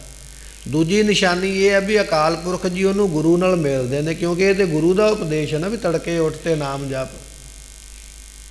ਦੂਜੀ ਨਿਸ਼ਾਨੀ ਇਹ ਹੈ ਵੀ ਉਸ ਨੂੰ ਗੁਰੂ ਦੀ ਸਿੱਖੀ ਮਿਲਦੀ ਹੈ, ਗੁਰੂ ਦਾ ਸਿੱਖ ਬਣ ਜਾਂਦਾ, ਗੁਰੂ ਦੇ ਹੁਕਮ ਤੇ ਚੱਲਣ ਵਾਲਾ ਬਣ ਜਾਂਦਾ। ਪਾਤਸ਼ਾਹ ਮਹਾਰਾਜ ਕਹਿਣ ਲੱਗੇ ਉਹ ਐਸਾ ਪਰਮਾਤਮਾ ਹੈ, ਆਪੇ ਸਤਿਗੁਰ ਮੇਲ ਸੁਖ ਦੇਵੈ, ਗੁਰੂ ਦੇ ਨਾਲ ਮੇਲਦਾ ਵੀ ਆਪ ਹੈ, ਗੁਰੂ ਦਾ ਉਪਦੇਸ਼ ਦੇ ਕੇ ਤੇ ਫਿਰ ਸੁੱਖਾਂ ਦੀ ਦਾਤ ਬਖਸ਼ਿਸ਼ ਕਰਦਾ ਹੈ। ਆਪਣਾ ਸੇਵਕ ਆਪ ਹਰ ਭਾਵੈ। ਐਸੇ ਜਿਹੜੇ ਸੇਵਕ ਪਰਮਾਤਮਾ ਦੇ ਬਣ ਜਾਂਦੇ, ਉਹਨਾਂ ਨੂੰ ਪਰਮਾਤਮਾ ਆਪਣੇ ਜਾਣ ਕੇ ਆਪਣੇ ਵਿੱਚ ਮਿਲਾ ਲੈਂਦਾ ਹੈ, ਜਿਹੜੇ ਉਹਨੂੰ ਪਾ ਜਾਂਦੇ ਹਨ। ਆਪਣਿਆਂ ਸੇਵਕਾਂ ਕੀ ਆਪ ਪੈਜ ਰੱਖੈ, ਆਪਣਿਆਂ ਭਗਤਾਂ ਕੀ ਪੈਰੀ ਪਾਵੈ। ਉਹਦੇ ਸੇਵਕ ਬਣੇ ਨੇ, ਉਹਨਾਂ ਦੀ ਇੱਜ਼ਤ ਵੀ ਉਹ ਆਪ ਰੱਖਦਾ। ਅਸੀਂ ਸੰਸਾਰ ਦੇ ਵਿੱਚ ਆਪਣੀ ਇੱਜ਼ਤ ਬਚਾਉਣ ਵਾਸਤੇ ਬੜਾ ਕੁਝ ਕਰਦੇ ਹਾਂ, ਪਰ ਕਈ ਵਾਰੀ ਬਚਾ ਲੈਂਦੇ, ਕਈ ਵਾਰੀ ਨਹੀਂ ਬਚਦੀ ਹੈ। ਪਰ ਪਰਮਾਤਮਾ ਜਿਹੜਾ ਹੈ ਨਾ, ਉਹਦੇ ਭਗਤਾਂ ਨੂੰ ਇੱਜ਼ਤ ਆਪਣੀ ਬਚਾਉਣ ਦੀ ਲੋੜ ਨਹੀਂ ਹੈ। ਪਰਮਾਤਮਾ ਉਹਨਾਂ ਦੀ ਇੱਜ਼ਤ ਰੱਖਦਾ, ਕਦੇ ਪਿੱਠ ਲੱਗਣ ਹੀ ਨਹੀਂ ਦਿੰਦਾ, ਕਦੇ ਘਾਟਾ ਪੈਣ ਹੀ ਨਹੀਂ ਦਿੰਦਾ, ਐਸੀ ਬਖਸ਼ਿਸ਼ ਕਰ ਦਿੰਦਾ। ਆਪਣਿਆਂ ਸੇਵਕਾਂ ਕੀ ਆਪ ਪੈਜ ਰੱਖੈ, ਆਪਣਿਆਂ ਸੇਵਕਾਂ ਦੀ ਇੱਜ਼ਤ ਆਪ ਰੱਖਦਾ ਹੈ। ਆਪਣਿਆਂ ਭਗਤਾਂ ਕੀ ਪੈਰੀ ਪਾਵੈ, ਭਗਤਾਂ ਦੀ ਵਡਿਆਈ ਕਰਾਉਣ ਵਾਸਤੇ ਦੁਨੀਆ ਦੇ ਲੋਕਾਂ ਨੂੰ ਭਗਤਾਂ ਦੇ ਪੈਰੀ ਪਾਉਂਦਾ। ਵੱਡੇ ਵੱਡੇ ਰਾਜਿਆਂ ਨੂੰ ਸੰਤਾਂ ਦੇ ਚਰਨਾਂ ਵਿੱਚ ਜਾ ਕੇ ਪੈਣਾ ਪੈਂਦਾ। ਕਿਉਂ? ਕਿਉਂਕਿ ਪ੍ਰਮਾਤਮਾ ਚਾਹੁੰਦਾ ਵੀ ਮੇਰੇ ਨਾਮ ਜਪਣ ਵਾਲੇ ਦੀ ਮਹਿਮਾ ਹੋਵੇ, ਵਡਿਆਈ ਹੋਵੇ। ਜਿਵੇਂ ਗੁਰੂ ਅਰਜਨ ਸਾਹਿਬ ਦੇ ਮਹਾਰਾਜ ਦੇ ਕੋਲ ਕੋਈ ਆਉਂਦਾ ਸੀ ਤੇ ਮਹਾਰਾਜ ਕਹਿੰਦੇ ਸੀ ਜਾਓ ਬਾਬਾ ਬੁੱਢਾ ਸਾਹਿਬ ਜੀ ਦੇ ਕੋਲ। ਹੁਣ ਇਹਦਾ ਮਤਲਬ ਇਹ ਨਹੀਂ ਹੈ ਵੀ ਮਹਾਰਾਜ ਆਪ ਦਾਤ ਨਹੀਂ ਸੀ ਦੇ ਸਕਦੇ, ਸਮਰੱਥ ਨੇ, ਪਰ ਵਡਿਆਈ ਵੀ ਤੇ ਆਪਣੇ ਸਿੱਖ ਨੂੰ ਦੇਣੀ ਹੈ ਨਾ। ਇੱਕ ਵੇਲੇ ਮਾਤਾ ਗੰਗਾ ਸਾਹਿਬ ਜੀਆਂ ਨੇ ਆਖਿਆ ਸੀ ਮਹਾਰਾਜ ਪੁੱਤਰ ਦੀ ਦਾਤ ਬਖਸ਼ੋ। ਸਤਿਗੁਰੂ ਕਹਿਣ ਲੱਗੇ ਜਾਓ ਬਾਬਾ ਬੁੱਢਾ ਸਾਹਿਬ ਦੇ ਕੋਲ। ਐਸੇ ਨੇ ਮਹਾਰਾਜ ਸਾਹਿਬ ਜੀ ਆਪਣੇ ਭਗਤਾਂ ਨੂੰ, ਗੁਰਸਿੱਖਾਂ ਨੂੰ ਮਾਣ ਦੇਣ ਵਾਸਤੇ ਆਪਣੇ ਪਰਿਵਾਰ ਨੂੰ ਉਹਨਾਂ ਦੇ ਚਰਨਾਂ 'ਤੇ ਪੈਣ ਦਾ ਹੁਕਮ ਕੀਤਾ। ਇਸ ਤਰ੍ਹਾਂ ਵੱਡੇ ਵੱਡੇ ਰਾਜਿਆਂ ਨੂੰ ਆਪਣੇ ਭਗਤਾਂ ਦੇ ਨਾਮ ਜਪਣ ਵਾਲੇ ਗੁਰਮੁਖਾਂ ਦੇ ਚਰਨਾਂ 'ਤੇ ਪਾ ਕੇ ਉਹਨਾਂ ਨੂੰ ਵਡਿਆਈ ਦਿੰਦਾ ਹੈ। ਧਰਮ ਰਾਏ ਹੈ ਹਰ ਕਾ ਕੀਆ, ਹਰ ਜਨ ਸੇਵਕ ਨੇ ਨ ਆਵੈ। ਧਰਮਰਾਜ ਹੈ, ਧਰਮਰਾਜ ਤੋਂ ਭਾਵ ਜਿਹੜਾ ਧਰਮ ਦਾ ਰਾਜ ਕਰਦਾ, ਤੇਰੇ ਗੁਣਾਂ ਤੇ ਅਵਗੁਣਾਂ ਦੀ ਵਿਚਾਰ ਕਰਦਾ, ਤੈਨੂੰ ਦੁੱਖ ਤੇ ਸੁੱਖ ਦੀ ਸਜ਼ਾ ਦਿੰਦਾ, ਉਹ ਜਿਹੜਾ ਧਰਮਰਾਜ ਹੈ ਉਹ ਰੱਬ ਦਾ ਪੈਦਾ ਕੀਤਾ ਹੋਇਆ। ਤੇ ਜਿਹੜੇ ਭਗਤ ਨੇ ਰੱਬ ਦੇ, ਉਹ ਵੀ ਰੱਬ ਦੇ ਪੈਦਾ ਕੀਤੇ ਹੋਏ। ਜਦੋਂ ਹੈ ਪਰਮੇਸ਼ਰ ਦੇ ਤੇ ਫਿਰ ਉਹ ਪਰਮੇਸ਼ਰ ਦੇ ਭਗਤਾਂ ਦੇ ਨੇੜੇ ਨਹੀਂ ਆਉਂਦਾ। ਜਿਵੇਂ ਆਪਾਂ ਦੁਨਿਆਵੀ ਤੌਰ 'ਤੇ ਵੇਖੀਏ, ਕੋਈ ਸਰਕਾਰੀ ਮਹਿਕਮੇ ਦੇ ਵਿੱਚ ਲੱਗਾ ਹੋਇਆ ਤੇ ਉਹ ਦੂਜੇ ਸਰਕਾਰੀ ਮਹਿਕਮੇ ਵਾਲੇ ਦੀ ਇੱਜ਼ਤ ਕਰਦਾ ਹੈ, ਛੇਤੀ ਕੀਤਿਆਂ ਉਹਨੂੰ ਹੱਥ ਪਾਉਣ ਬਾਰੇ ਨਹੀਂ ਸੋਚਦਾ ਹੈ ਵੀ ਇਹ ਵੀ ਮੇਰੇ ਵਾਂਗੂ ਮੁਲਾਜ਼ਮੀ ਹੈ। ਇਹ ਤੇ ਇੱਕ ਦੁਨੀਆ ਦੀ ਉਦਾਹਰਣ ਹੈ। ਪਰ ਦੂਸਰੇ ਪਾਸੇ ਕਹਿਣ ਲੱਗੇ ਰੱਬ ਦੇ ਜਿਹੜੇ ਭਗਤ ਨੇ ਨਾ, ਰੱਬ ਦਾ ਰੂਪ ਨੇ, ਤੇ ਧਰਮਰਾਜ ਵੀ ਰੱਬ ਨੇ ਪੈਦਾ ਕੀਤਾ, ਉਹ ਰੱਬ ਦੇ ਭਗਤਾਂ ਦੇ ਨੇੜੇ ਨਹੀਂ ਜਾਂਦਾ। ਨਹੀਂ, ਜਿਸ ਰੱਬ ਦਾ ਮੈਂ ਸੇਵਾਦਾਰ ਹਾਂ, ਇਹ ਰੱਬ ਉਸ ਭਗਤ ਦੇ ਪਿਆਰੇ ਨੇ, ਇਹ ਭਗਤ ਉਸ ਰੱਬ ਦੇ ਪਿਆਰੇ ਨੇ, ਮੈਂ ਇਹਨਾਂ ਦੇ ਨੇੜੇ ਨਹੀਂ ਜਾਵਾਂਗਾ। ਸਤਿਗੁਰੂ ਪਾਤਸ਼ਾਹ ਫਰਮਾਉਂਦੇ ਧਰਮ ਰਾਏ ਹੈ ਹਰ ਕਾ ਕੀਆ, ਧਰਮਰਾਜ ਨੂੰ ਵੀ ਰੱਬ ਨੇ ਹੀ ਬਣਾਇਆ। ਤੇ ਸਤਿਗੁਰੂ ਪਾਤਸ਼ਾਹ ਕਹਿਣ ਲੱਗੇ ਹਰ ਜਨ ਸੇਵਕ ਨੇੜ ਨਾ ਜਾਵੇ, ਰੱਬ ਦੇ ਸੇਵਕਾਂ ਦੇ ਉਹ ਭੁੱਲ ਕੇ ਵੀ ਨੇੜੇ ਨਹੀਂ ਜਾਂਦਾ। ਨਾ ਹੋ ਨਾ ਤੂੰ ਨਹਿ ਛੁਟੇ, ਨਿਗਟ ਨਾ ਜਾਈਓ ਦੂਤ, ਮਨ ਮਹਿ ਚਿਤਵੋ ਚਿਤਮਨੀ, ਉਦਮ ਕਰੋ ਉਠ ਨੀਤ। ਹਰ ਕੀਰਤਨ ਕਾ ਆਹਰੋ ਹਰ ਦੇਹੋ ਨਾਨਕੇ ਮੀਤ। ਜਿਨ੍ਹਾਂ ਨੇ ਐਸਾ ਨਾਮ ਜਪਿਆ, ਜੰਮ ਵੀ ਉਹਨਾਂ ਦੇ ਕੋਲ ਜਾਣ ਤੋਂ ਭੈ ਖਾਂਦੇ ਹਨ। ਜੋ ਹਰ ਕਾ ਪਿਆਰਾ ਸੋ ਸਭਨਾ ਕਾ ਪਿਆਰਾ, ਹੋਰ ਕੀਤੀ ਝੱਖ ਝੱਖ ਆਵੇ ਜਾਵੇ। ਰੱਬ ਦਾ ਪਿਆਰਾ ਨਾ, ਉਹ ਸਾਰਿਆਂ ਦਾ ਪਿਆਰਾ। ਜਿਹੜਾ ਰੱਬ ਨੂੰ ਪਿਆਰ ਕਰਦਾ ਉਹਨੂੰ ਸਾਰੀ ਦੁਨੀਆ ਪਿਆਰ ਕਰਦੀ। ਇੱਥੋਂ ਤੱਕ ਕਿ ਪਸ਼ੂ ਪੰਛੀ ਵੀ ਉਹਨੂੰ ਪਿਆਰ ਕਰਦੇ। ਜਿਨ੍ਹਾਂ ਨੇ ਰੱਬ ਦੇ ਨਾਲ ਪਿਆਰ ਕੀਤਾ ਉਹਨੂੰ ਲੁਕਾਈ ਪਿਆਰ ਕਰਦੀ ਹੈ। ਤੇ ਪੀਰ ਬੁੱਢਣ ਸ਼ਾਹ ਦੇ ਆਪਾਂ ਜਾਂਦੇ ਆ ਨਾ ਸਥਾਨ ਤੇ ਬਚਨ ਆਉਂਦਾ ਵੀ ਸ਼ੇਰ ਵੀ ਉਹਨਾਂ ਦੇ ਕੋਲ ਬੈਠੇ ਰਹਿੰਦੇ, ਗਾਵਾਂ ਵੀ ਬੈਠੀਆਂ ਰਹਿੰਦੀਆਂ, ਬੱਕਰੀਆਂ ਵੀ ਕੋਲ ਬੈਠੀਆਂ ਰਹਿੰਦੀਆਂ। ਸ਼ੇਰ ਨੇ ਵੈਰ ਵਿਰੋਧ ਭੁਲਾ ਦਿੱਤਾ। ਐਸੇ ਮਹਾਤਮਾ ਦੀ ਸੰਗਤ ਕਰਕੇ ਵੀ ਬੱਕਰੀ ਨੂੰ ਖਾਣਾ ਹੈ, ਮਨ ਵਿੱਚੋਂ ਖਿਆਲ ਹੀ ਨਿਕਲ ਗਿਆ। ਨਾ ਉਹਨਾਂ ਨੂੰ ਸ਼ੇਰ ਕੁਝ ਕਹਿੰਦਾ, ਨਾ ਉਹਨਾਂ ਨੂੰ ਬੱਕਰੀ ਕੁਝ ਕਹਿੰਦੀ ਹੈ। ਜੋ ਹਰ ਕਾ ਪਿਆਰਾ ਸੋ ਸਭਨਾ ਕਾ ਪਿਆਰਾ। ਜਿਹੜਾ ਰੱਬ ਦਾ ਪਿਆਰਾ ਬਣ ਗਿਆ ਉਹਨੂੰ ਸਾਰੇ ਹੀ ਪਿਆਰ ਕਰਨ ਲੱਗ ਜਾਂਦੇ, ਭਾਵੇਂ ਪਸ਼ੂ ਤੇ ਭਾਵੇਂ ਪੰਛੀ ਹੋਣ ਤੇ ਭਾਵੇਂ ਮਨੁੱਖ ਹੋਣ। ਦੁਨੀਆ ਵੀ ਪਿਆਰ ਕਰਦੀ ਹੈ, ਦੁਸ਼ਮਣ ਵੀ ਉਹਨਾਂ ਨੂੰ ਪਿਆਰ ਕਰਦੇ। ਹੋਰ ਕੀਤੀ ਝਾਖ ਝਾਖੇ ਆਵੇ ਜਾਏ। ਹੋਰ ਪਤਾ ਨਹੀਂ ਕਿੰਨੀ ਕੁ ਦੁਨੀਆ ਜਨਮ ਲੈ ਕੇ ਆਉਂਦੀ ਹੈ। ਇੱਥੇ ਝਖਾਂ ਮਾਰਦੇ, ਬੜੀਆਂ ਬੜੀਆਂ ਵੱਡੀਆਂ ਗੱਪਾਂ ਮਾਰਦੇ, ਮੈਂ ਉਹ ਕਰ ਦਿਆਂਗਾ, ਜੇ ਕਰ ਦਿਆਂਗਾ।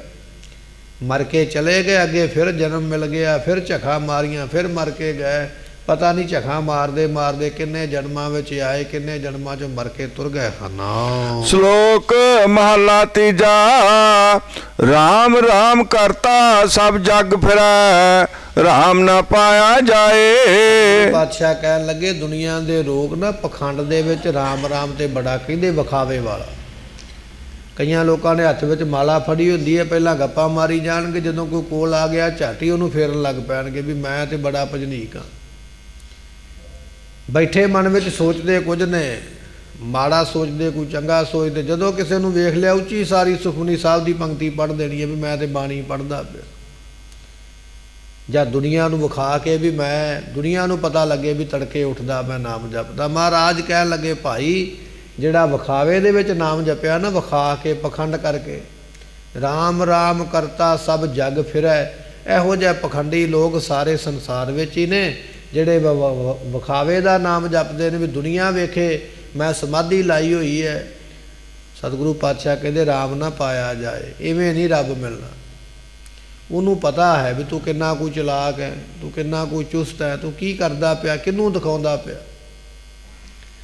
ਵਿਖਾਵੇ ਦਾ ਰਾਮ ਰਾਮ ਕਹਿ ਕੇ ਦੁਨੀਆ ਨੂੰ ਤੇ ਗੁੰਮਰਾਹ ਕਰ ਸਕਦਾ, ਦੁਨੀਆ ਨੂੰ ਲੁੱਟ ਸਕਦਾ, ਪਰ ਵਿਖਾਵੇ ਦਾ ਰਾਮ ਰਾਮ ਕਰਕੇ ਰੱਬ ਨੂੰ ਨਹੀਂ ਉਹ ਪਾ ਸਕਦਾ। ਰਾਮ ਰਾਮ ਕਰਤਾ ਸਭ ਜਗ ਫਿਰੈ, ਰਾਮ ਨਾ ਪਾਇਆ ਜਾਏ। ਪਖੰਡ ਦੇ ਨਾਲ ਜਪਿਆ ਨਾਮ, ਪਖੰਡ ਦੇ ਨਾਲ ਜਪਿਆ ਰਾਮ ਕਦੇ ਪ੍ਰਾਪਤ ਨਹੀਂ ਹੁੰਦਾ। ਕਹਿਣ ਵਾਲੇ ਕਹਿ ਕੇ ਥੱਕ ਗਏ ਹਨ। ਅਗੰਮ ਗੋਚਰ ਅਦ ਵੱਡਾ, ਅਤੁਲ ਨਾ ਤੁਲਿਆ ਜਾਏ। ਪਰਮਾਤਮਾ ਅਗਮ ਹੈ। ਅਗਮ ਤੇ ਅਗੰਮ ਦੇ ਵਿੱਚ ਫਰਕ ਹੈ। ਗੱਗੇ ਨੂੰ ਟਿੱਪੀ ਹੋਵੇ ਤੇ ਅਗੰਮ ਬਣ ਜਾਂਦਾ ਹੈ, ਟਿੱਪੀ ਨਾ ਹੋਵੇ ਤੇ ਅਗਮ ਬਣ ਜਾਂਦਾ ਹੈ। ਅਗਮ ਤੋਂ ਭਾਵ ਹੁੰਦਾ ਵੀ ਉਹ ਪਰਮਾਤਮਾ ਮਨ ਦੀ ਗਮਤਾ ਤੋਂ ਪਰੇ, ਮਨ ਦੀ ਪਹੁੰਚ ਉਹਦੇ ਤੱਕ ਨਹੀਂ ਹੈ। ਮਨ ਭਾਵੇਂ ਕਿੰਨਾ ਵੀ ਭੱਜਦਾ ਸਾਡਾ, ਇੱਥੇ ਬੈਠਿਆਂ ਅਸੀਂ ਵਿਦੇਸ਼ ਵਿੱਚ ਲੈ ਜਾਵਾਂਗੇ, ਸਾਡੇ ਪੁੱਤਰ ਧੀਆਂ ਹੋਣਗੇ ਅਮਰੀਕਾ ਦੇ ਵਿੱਚ, ਕੈਨੇਡਾ ਦੇ ਵਿੱਚ, ਝਾਟੇ ਕਿ ਛਿਣ ਵਿੱਚ ਹੀ ਅੱਖ ਨੂੰ ਖੋਲ੍ਹਣ ਤੇ ਮੀਟਣ ਦੇ ਸਮੇਂ ਵਿੱਚ ਹੀ ਮਨ ਉੱਥੇ ਪਹੁੰਚ ਜਾਏਗਾ। ਇੰਨਾ ਤੇਜ਼ ਦੌੜਨ ਵਾਲਾ ਮਨ ਰੱਬ ਦੇ ਦਰ 'ਤੇ ਨਹੀਂ ਪਹੁੰਚ ਸਕਿਆ। ਤਾਂ ਹੀ ਕਹਿੰਦੇ ਪਰਮਾਤਮਾ ਅਗਮ ਹੈ, ਮਨ ਦੀ ਪਹੁੰਚ ਨਹੀਂ ਹੈ ਉਹਦੇ ਤੱਕ, ਅਗੋਚਰ ਇੰਦਰੀਆਂ ਦੀ ਪਹੁੰਚ ਨਹੀਂ ਹੈ। ਸਾਡੇ ਹੱਥ ਦੇ ਨਾਲ ਅਸੀਂ ਪੁੱਤਰ ਨੂੰ ਫੜ ਸਕਦੇ ਹਾਂ, ਆਪਣੇ ਪਰਿਵਾਰ ਨੂੰ ਫੜ ਸਕਦੇ ਹਾਂ, ਆਪਣੇ ਘਰ ਦੀ ਕੰਧ ਨੂੰ ਹੱਥ ਲਾ ਸਕਦੇ ਹਾਂ, ਲੀੜਾ ਕੱਪੜਾ ਹੱਥ ਵਿੱਚ ਫੜ ਸਕਦੇ ਹਾਂ, ਪਰ ਇਸ ਹੱਥ ਦੇ ਨਾਲ ਰੱਬ ਨੂੰ ਨਹੀਂ ਫੜਿਆ ਜਾਂਦਾ। ਨੇਤਰਾਂ ਦੇ ਨਾਲ ਦੁਨੀਆ ਦੇਖ ਸਕਦੇ, ਪਰ ਇਹਨਾਂ ਨੇਤਰਾਂ ਨਾਲ ਰੱਬ ਨੂੰ ਨਹੀਂ ਵੇਖ ਸਕੇ, ਕਿਉਂਕਿ ਉਹ ਅਗੋਚਰ ਹੈ, ਇੰਦਰੀਆਂ ਤੋਂ ਵਿਸ਼ੇ ਹੈ, ਇੰਦਰੀਆਂ ਦੇ ਵਿਸ਼ੇ ਵਿੱਚ ਨਹੀਂ ਆਉਂਦਾ, ਕਿਉਂਕਿ ਉਹਦੇ ਜੋਤ ਸਰੂਪ ਹੈ। ਜੋਤ ਨੂੰ ਫੜਿਆ ਨਹੀਂ ਜਾਂਦਾ, ਪ੍ਰਕਾਸ਼ ਨੂੰ ਫੜਿਆ ਨਹੀਂ ਜਾਂਦਾ। ਸਤਿਗੁਰੂ ਪਾਤਸ਼ਾਹ ਫਰਮਾਉਂਦੇ, ਕਹਿਣ ਲੱਗੇ ਅਤ ਵੱਡਾ, ਉਹ ਸਭ ਤੋਂ ਵੱਡਾ ਹੈ, ਉਹਦੇ ਵਰਗਾ ਵੱਡਾ ਕੋਈ ਨਹੀਂ।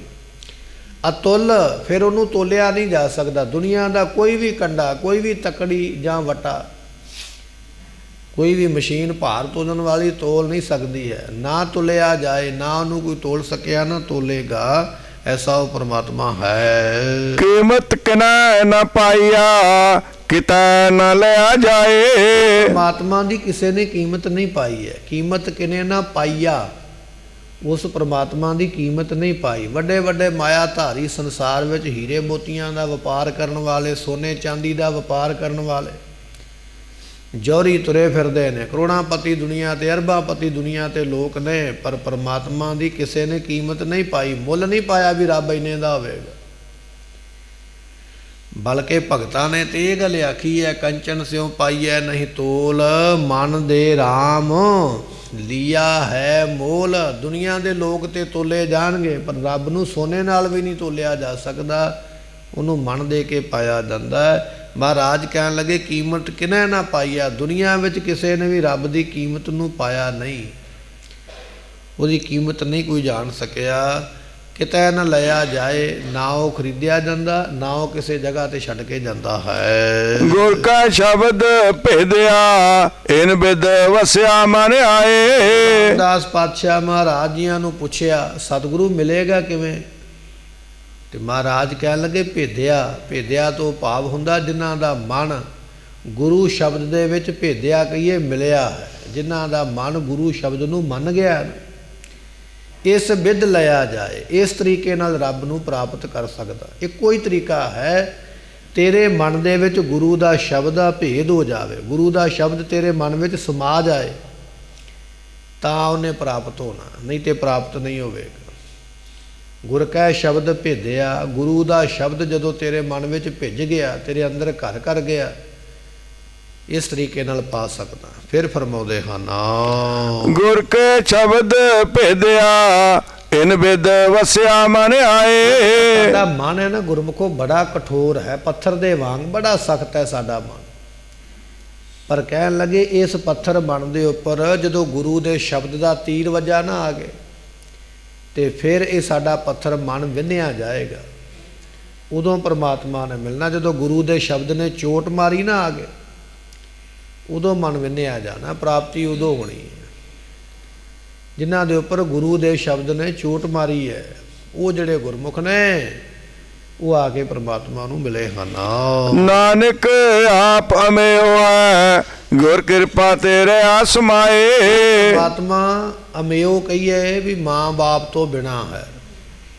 ਪਰਮਾਤਮਾ ਦਾ, ਰੱਬ ਦਾ, ਅਕਾਲ ਪੁਰਖ ਦਾ ਮਾਂ ਬਾਪ ਕੋਈ ਨਹੀਂ ਹੈ। ਥਾਪਿਆ ਨਾ ਜਾਏ, ਕੀਤਾ ਨਾ ਹੋਏ, ਆਪੇ ਆਪ ਨਿਰੰਜਨ ਸੋਏ। ਮਾਂ ਤੇ ਪੇ ਤੋਂ ਰਹਿਤ ਹੈ, ਨਾ ਮਾਂ ਹੈ ਨਾ ਉਹਦਾ ਬਾਪ ਹੈ। ਸਤਿਗੁਰਾਂ ਨੇ ਬਚਨ ਲਿਖੇ ਨਾ, ਚੱਕਰ ਚਿਹਨ ਅਰ ਵਰਨ ਜਾਤ ਅਰ ਪਾਤ ਨਿਹਨ ਜੇ, ਜਾਤ ਪਾਤ ਅਰ ਰੂਪ ਰੰਗ ਕੋ ਕਹਿ ਨਾ ਸਕਤ ਕਿਹ। ਨਾ ਉਹਦੀ ਜਾਤ ਹੈ, ਜਾਤ ਤੇ ਤਾਂ ਹੀ ਹੋਵੇਗੀ ਨਾ ਜੇ ਕੋਈ ਮਾਂ ਬਾਪ ਹੋਵੇ। ਨਾ ਉਹਦਾ ਕੋਈ ਰੂਪ ਹੈ, ਨਾ ਕੋਈ ਰੰਗ ਹੈ, ਨਾ ਕੋਈ ਪੰਕਤੀ ਹੈ। ਸਤਿਗੁਰੂ ਪਾਤਸ਼ਾਹ ਕਹਿਣ ਲੱਗੇ, ਨਾਨਕ ਆਪ ਅਮਿਓ ਹੈ, ਉਹ ਮਾਂ ਬਾਪ ਤੋਂ ਰਹਿਤ ਹੈ ਪਰਮਾਤਮਾ, ਉਹਦਾ ਕੋਈ ਮਾਂ ਬਾਪ ਨਹੀਂ ਹੈ। ਗੁਰ ਕਿਰਪਾ ਤੇ ਰਹਾ ਸਮਾਏ, ਜਿਨ੍ਹਾਂ ਦੇ ਉੱਪਰ ਗੁਰੂ ਦੀ ਕਿਰਪਾ ਹੋਈ ਹੈ, ਉਹਨਾਂ ਨੇ ਉਸ ਪਰਮਾਤਮਾ ਨੂੰ ਸਾਰੀ ਜਗ੍ਹਾ ਤੇ ਸਮਾਇਆ ਹੋਇਆ ਦੇਖਿਆ ਹੈ। ਆਪੇ ਮਿਲਿਆ ਮਿਲ ਰਿਹਾ, ਆਪੇ ਮਿਲਿਆ ਏ। ਗੁਰੂ ਫਰਮਾਉਂਦੇ ਨੇ, ਕਹਿਣ ਲੱਗੇ ਆਪੇ ਮਿਲਿਆ, ਜਿਨ੍ਹਾਂ ਨੇ ਆਪਣੇ ਆਪ ਨੂੰ ਪਰਮਾਤਮਾ ਦੇ ਸਰੂਪ ਦੇ ਨਾਲ ਮਿਲਾਇਆ ਹੈ, ਜਿਹੜੇ ਰੱਬ ਦਾ ਸਰੂਪ ਬਣ ਗਏ ਨੇ, ਉਹਨਾਂ ਨੂੰ ਆ ਕੇ ਜਿਹੜੇ ਜਗਿਆਸੂ ਮਿਲਦੇ ਨੇ, ਤੇ ਫਿਰ ਉਹਨਾਂ ਜਗਿਆਸੂਆਂ ਨੂੰ ਪਰਮਾਤਮਾ ਆਪ ਮਿਲ ਪੈਂਦਾ ਹੈ। ਆਪੇ ਮਿਲਿਆ, ਜਿਵੇਂ ਗੁਰੂ ਰਾਮਦਾਸ ਪਾਤਸ਼ਾਹ ਮਹਾਰਾਜ ਮਿਲੇ ਹੋਏ ਨੇ, ਪਰਮੇਸ਼ਰ ਦਾ ਰੂਪ ਨੇ।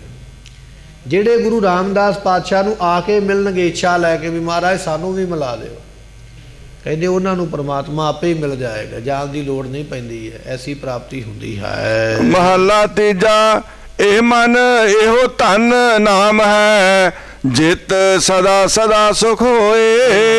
ਇਹ ਨਾਮ ਰੂਪੀ ਧਨ ਹੈ, ਨਾਮ ਧਨ ਦੀ ਕਮਾਈ ਕਰ।